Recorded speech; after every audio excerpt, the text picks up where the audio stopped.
proceeded to seat himself upon a sea-chest in the farthest corner of the room. Here again he made an anxious examination of the paper, turning it in all directions.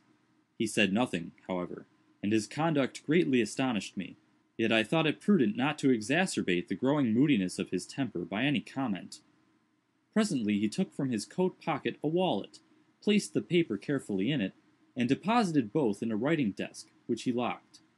He now grew more composed in his demeanor, but his original air of enthusiasm had quite disappeared.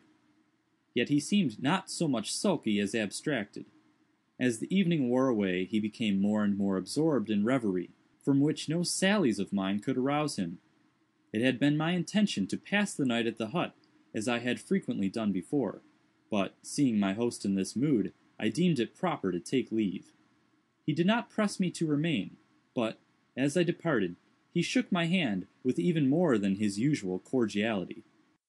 It was about a month after this, and during the interval I had seen nothing of Legrand, when I received a visit, at Charleston, from his man Jupiter. I had never seen the good old negro look so dispirited, and I feared that some serious disaster had befallen my friend. "Well, Jupe," said I, "what is the matter now? How is your master?" "Why, to speak the truth, massa, him not so berry well as mought be." "Not well? I am truly sorry to hear it. What does he complain of?" "Dar, that's it. Him neber plain o' notin', but him berry sick for all dat." "Very sick, Jupiter! Why didn't you say so at once? Is he confined to bed?" "No, dat he ain't. He ain't fine nowhere. Dat's just where the shoe pinch. My mind is got to berry hebby 'bout poor Massa Will." "Jupiter, I should like to understand what it is you are talking about. You say your master is sick. Hasn't he told you what ails him?" "Why, massa, 'tain't worf while for to get mad about de matter. Massa Will say nuffin at all ain't de matter wid him. But den what make him go about looking dis here way, with his head down and his shoulders up, and as white as a ghost? And den he keep a siphon all de time." "Keeps a what, Jupiter?" "Keeps a siphon with de figures on de slate. De queerest figures I eber did see. It's getting me skeered, I tell you. Hab for to keep mighty tight eye pon him noovers.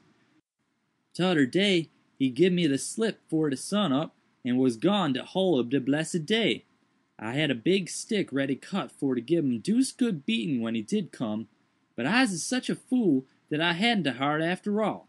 He looked so berry poorly." "Eh? What? Ah, yes. Upon the whole, I think you had better not be too severe with the poor fellow. Don't flog him, Jupiter. He can't very well stand it. But can you form no idea of what has occasioned this illness, or rather this change of conduct?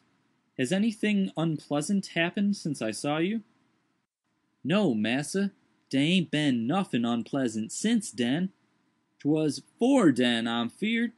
'Twas de berry day you was dere." "How? What do you mean?" "Why, massa, I mean de bug. Dere now." "The what?" "De bug. I'm berry certain dat Massa Will been bit somewhere 'bout de head by dat gold bug." "And what cause have you, Jupiter, for such a supposition?"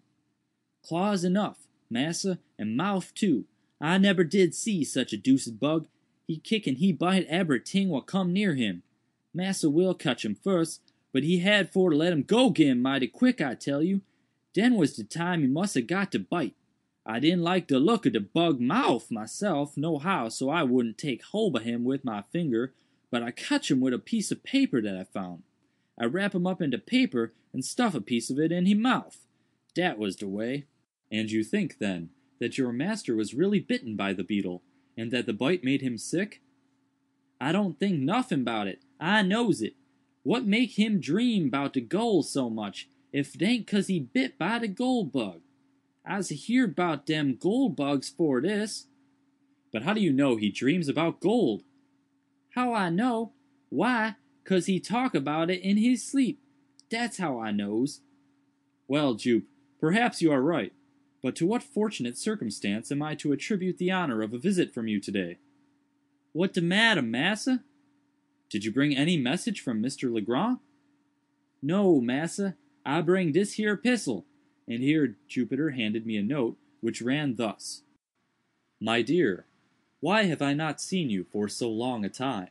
I hope you have not been so foolish as to take offense at any little brusquerie of mine. But no, that is improbable. Since I saw you, I have had great cause for anxiety. I have something to tell you, yet scarcely know how to tell it, or whether I should tell it at all. I have not been quite well for some days past, and poor old Jupe annoys me almost beyond endurance by his well-meant attentions. Would you believe it? He had prepared a huge stick the other day, with which to chastise me for giving him the slip, and spending the day, solus, among the hills on the mainland. I verily believe that my ill looks alone saved me a flogging. I have made no addition to my cabinet since we met. If you can, in any way, make it convenient, come over with Jupiter. Do come. I wish to see you tonight, upon business of importance. I assure you that it is of the highest importance. Ever yours, William Legrand." There was something in the tone of this note which gave me great uneasiness. Its whole style differed materially from that of Legrand. What could he be dreaming of? What new crotchet possessed his excitable brain? What business of the highest importance could he possibly have to transact? Jupiter's account of him boded no good. I dreaded lest the continued pressure of misfortune had, at length, fairly unsettled the reason of my friend. Without a moment's hesitation, therefore, I prepared to accompany the negro. Upon reaching the wharf, I noticed a scythe and 3 spades, all apparently new, lying in the bottom of the boat in which we were to embark. "What is the meaning of all this, Jupe?" I inquired. "Him scythe, massa, and spade." "Very true, but what are they doing here?" "Him de scythe and de spade what Massa Will 'sist pon me buying for him in de town, and de debil's own lot of money I had to gib for 'em." "But what, in the name of all that is mysterious, is your Massa Will going to do with scythes and spades?" "Dat's more dan I know, and debil take me if I don't believe 'tis more dan he know too. But it's all come of de bug."